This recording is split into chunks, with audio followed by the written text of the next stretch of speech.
Hi, this is Kath. Welcome to my channel. We are going to dig into Psalm 21 today.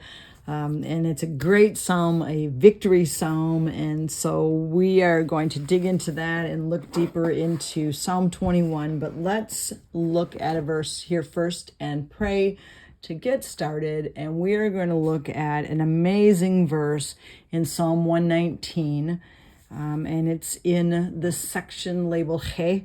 We go through the letters of the alphabet, the Hebrew letters of the alphabet, but it's Psalm 119 verse 60, and it says, I will hasten and not delay to obey your commands. Man, Lord, that is the way we want to live. I will hasten and not delay to obey your commands. So as we read your word today, and as we read what you're trying to speak to us, God, that we would be a people that would hasten, be quick, and not delay in obeying your word. Amen. Amen. So Psalm 21 comes on the heels of Psalm 20, which we read. If you did that study, Psalm 20 is a psalm of intercessory prayer for a king going into the battle. Well, Psalm 21 follows with this, what we would call this liturgical royal is the category. And so we're actually going to write that first this time. So this is liturgical royal. And this really is this beautiful psalm of thanks. So I'm actually going to write that too. So keeping in mind what we read the other day in Psalm 20, now let's look at the king responding after battle, right?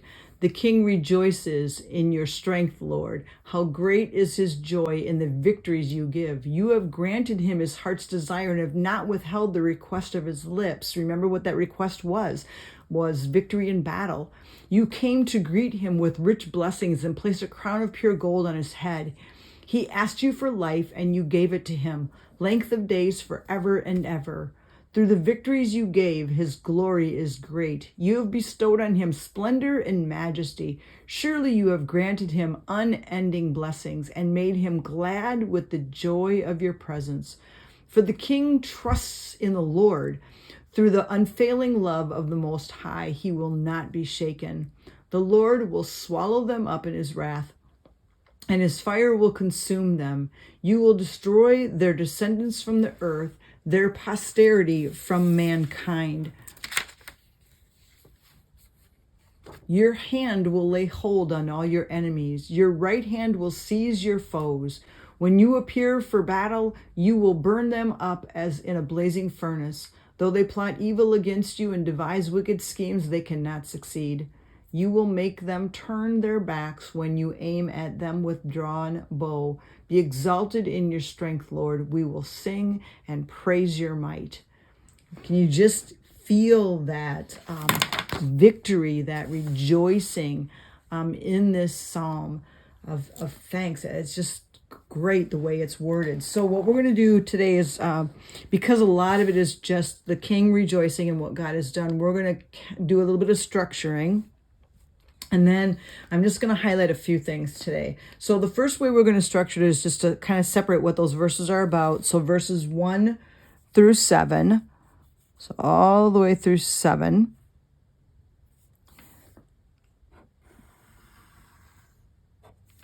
Is David giving thanks.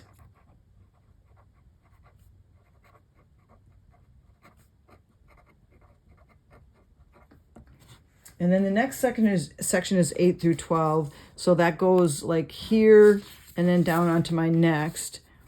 8 through 12 is the people's response. So I'm going to just do it right here. And then we have one little verse left. But this section here is the people's response to the king. And then 13 is a standalone, and this is praise. So we've got the king, and then we've got the people responding, and then we've got that one thing of praise. Well, what's interesting about this is, and we call this liturgical, And the reason we call it liturgical would be this would be one that would be read aloud in a service or a celebration of some sort. So this is where once it's written, the king could read his part, the people would read their part, and you'd see that. So what we're going to do is just look at a few things here. And I have some information from, I have this book called The Theological Word Book of the Old Testament. I don't know if I've talked about this on my channel yet. So let me just show you the book. This is an amazing book. It's called The Theological Word Book of the Old Testament. And I will put a link below for this. This is a book that I just recently got. I bought it on Amazon, and it is a book that's, if you're used to using a Strong's Concordance, it's a little bit like the Strong's, but so much better. What you do is you look up a word and find the Strong's number, and you go to the back of this book and you go to the index. And the index here will tell you Strong's number 45, whatever, correlates to this number, and then you'll go to that number. And it's like a dictionary type of thing. So then what I do is I look up a word, and then it gives you all of this information on that word. Where if you look up Strong's, you're going to get just a little bit of a definition. But this will give you this whole explanation of how that word is used in all the different verses where it is in the Bible. And so it's got some great information. So I would highly recommend this book. I think it was about $45, so it is a little bit expensive, but well worth it if you really want to dive into more of what the words mean that you're looking up. And so in that book, I found this information. It said, many passages call upon man to share his joy. And that's what this is. It says, the king rejoices in your strength. It says, thus Israel is called upon to rejoice at its festivals and central sanctuary. And so there's several different verses where we see that. And what we're going to do is we're just going to write out the references here. So these are different times where there's been some rejoicing. So one of them was Deuteronomy 26:11. So Deuteronomy 26:11. And Deuteronomy 26:11, I'm going to make it so you can see that a little bit better, says this, then you and the Levites and the foreigners residing among you shall rejoice in all the good things the Lord your God has given to you and your household. So do you see that there was this, I don't want to say it's a commandment, but God's saying, rejoice in the things that I have done. So that's just one example. There are other places where it does talk about that in the word. So if you want the other references, they would be Deuteronomy 12:7, 14:26, 16:11, and also 27:7.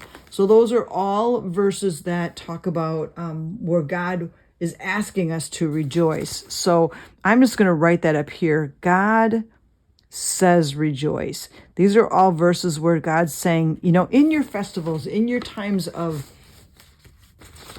celebrating, rejoice in me. So that just helps me again to just have a little bit of a greater understanding. When I read most of this, there's not a lot that jumps out at me like, oh man, I don't understand this, or don't know what it means. And so today I'm not really going to dive into a lot of this verse. This chapter, we read it, and we really see where it's going in a lot of it. But there was one verse 7, that I really liked. And so I thought I'd look up a few of these words. It says, for the king trusts in the Lord. Through the unfailing love of the Most High, he will not be shaken. And so I thought, let's look up the word trust. Unfailing love, pretty sure I know what that word's going to be. And let's look up the word shaken, just to see what those would mean and maybe give me more insight. So I'm going to write trust unfailing love, and shaken. Those are the words that I want to look up. So the word trust in the Strong's Concordance is 982, and it's the word batak. Batak. And it means confidence in. So the king puts his confidence in the Lord. Unfailing love, as you should have guessed, is 2617, and that's our chesed, and we've seen that word many times. And the definition for this would be goodness, kindness, affection toward man. So the king has confidence in Yahweh through the chesed, the unfailing love, the goodness, the kindness, the affection that God has for man. And because of that, he will not be shaken. And the word shaken is 4131 is the Strong's number, and it's the word mot, or it's M-O-T, just mot. And it means to be moved or to falter, to slip, to fall. So I think that's a great verse, and that's probably one that I'm going to want to put a banner on. So I'm just going to put this around it for right now so I can go back to it later. For the king trusts in the Lord through the unfailing love of the Most High, he will not be shaken. What a great verse, even for us to be able to stand on. And I'm just going to do my little, going to make a banner right there. I'm not going to do it this way because there's words right there, but I'm just going to do it on that end. So I think that's a great verse to put a banner around, just to remember that when I put my trust in the Lord and his unfailing love, that's what keeps me from not being shaken. I also like the verse before that talks about being glad and finding joy in his presence. And we've seen that in other verses too. Psalm 16:11 is one of my favorite verses. And it talks about being in the presence of the Lord is where we find joy.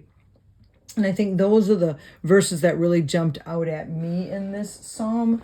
The other one is just, it ends with, be exalted in your strength, Lord. We will sing and praise your might. And that just makes me stop and pause and go, how often do I do that? How often do I sing to the Lord anywhere besides being in church? Because it's really easy to say, oh, I sing every Sunday when I go to church. Yeah, okay. But do I sing and make music and praise the Lord at other times in my life?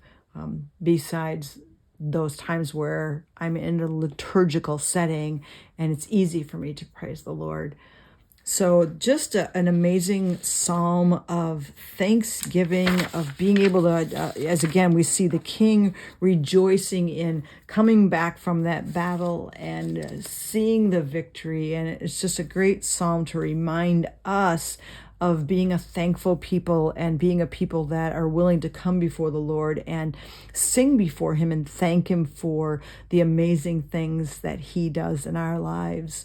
Lord, I thank you that you are a God that protects and defends, and that you watch over us, God, and that your love for us is great, Lord, and that you do bring victories. And I pray that we would become a thankful people, a people that are willing to come and sing before you and be thankful for the things that you are doing in our lives and for the victories that we see that we know our hands could not do, that we know it came from you.